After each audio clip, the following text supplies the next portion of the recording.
Hey everyone, welcome back to my channel. I am Discover Yogi and I am back with my day number 26 Black History Month vlog, and today I want to talk about representation in the media for the Black community.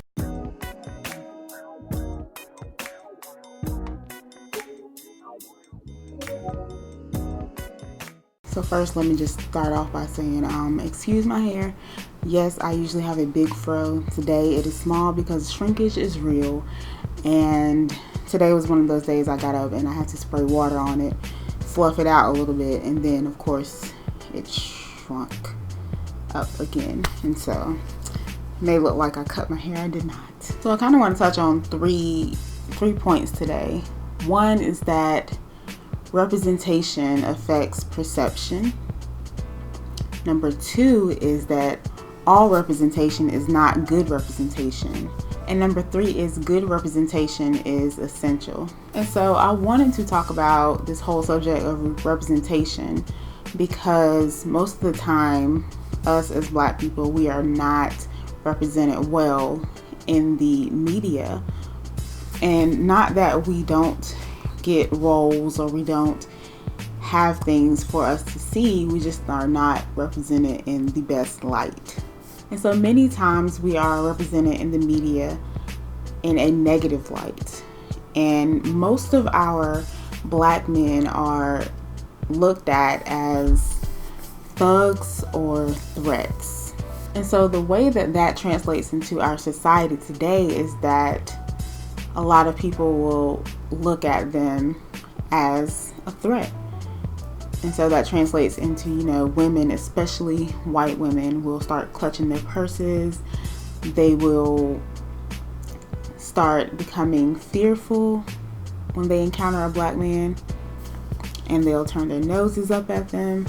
Like, their whole interaction with them is different because of that perception. And even sometimes in our own race, we'll experience the same thing. So you'll have people that become fearful of men who look like the stereotypical thug or the stereotypical Black man that is portrayed in the media. And so ultimately, Black men are portrayed as thugs or threats, or on the other side of the spectrum, they are portrayed as sex symbols. And so there's really not a lot of in between. And there are many places where we have that in between, where the Black man is perceived or portrayed as normal. But there's so much negative that people see, it kind of overshadows the good that is seen. So let's talk about women and how we are portrayed in the media. And so I feel like the line is split down the middle for women in terms of light skin and dark skin.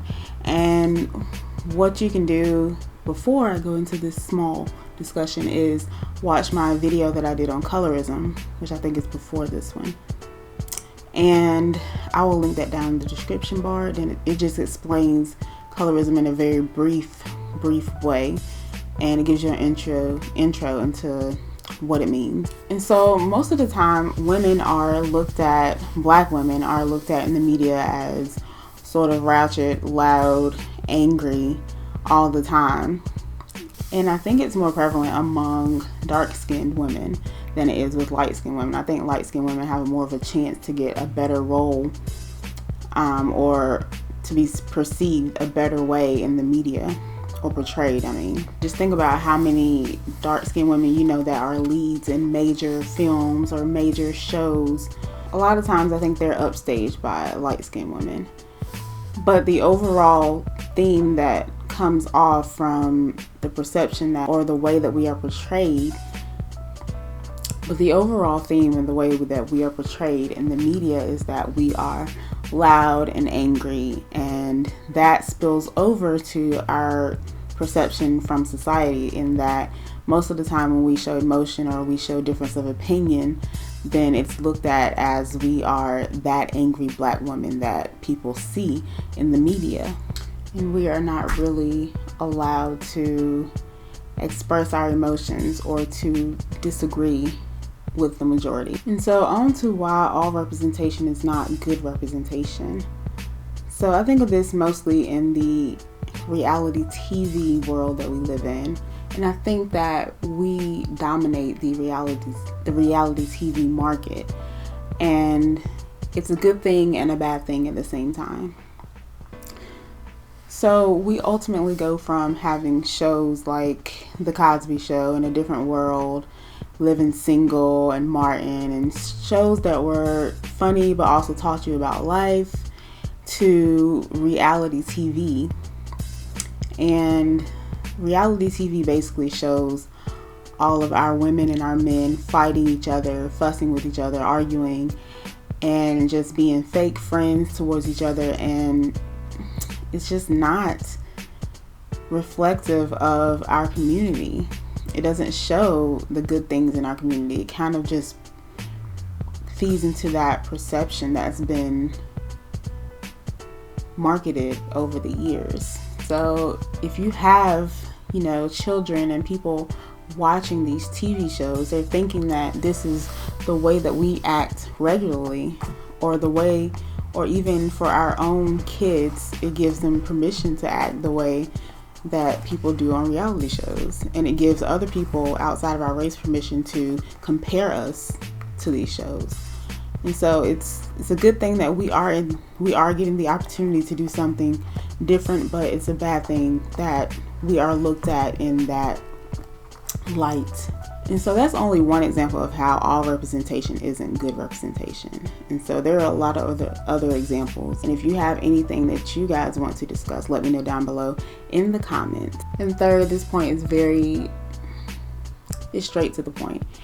Good representation is essential. We all know this. We all know that we need to have good representation.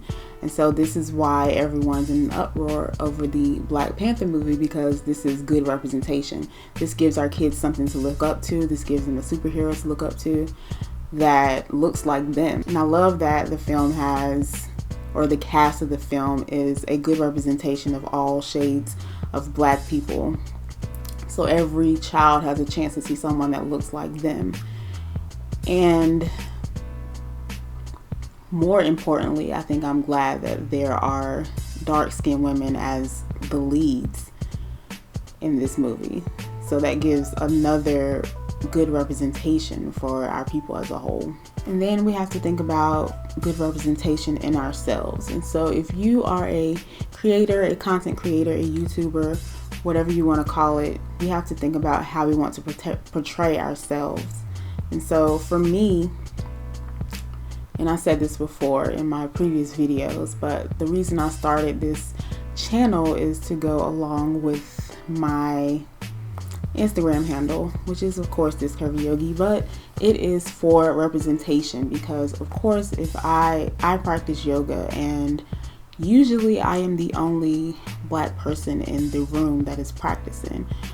And I think a lot of times we are intimidated to try yoga classes because we don't see people in there that look like us. Usually I'm the only one, or even if I'm teaching the class, I'm usually the only one. I'm just now starting to see more people that look like me come into my classes. And even when I was going through my training, I was the only one. And so I think that we have to make a way to bring that representation to our community. And so that was my whole point, was to be a representative of a Black girl who does yoga, a Black girl who does yoga who happens to be a yoga teacher, and even being representative of the curvy community, because of course when you look in the yoga world, you will see that it's predominantly white, and they're predominantly slimmer women instead of those with actual curves. And so this goes and ties into the whole representation matters thing. I believe that representation matters. And so that's it for this video.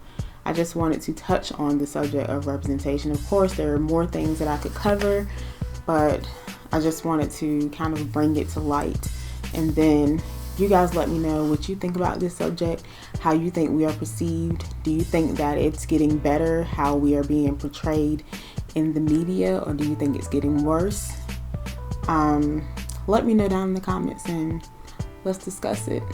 And remember, I'll be back again tomorrow with a new vlog for Black History Month. So I will see you guys in my next video. Thanks for watching. If you enjoyed this video, go ahead and give me a thumbs up and subscribe to my channel. Also tap the bell so that you can be notified when I upload new videos.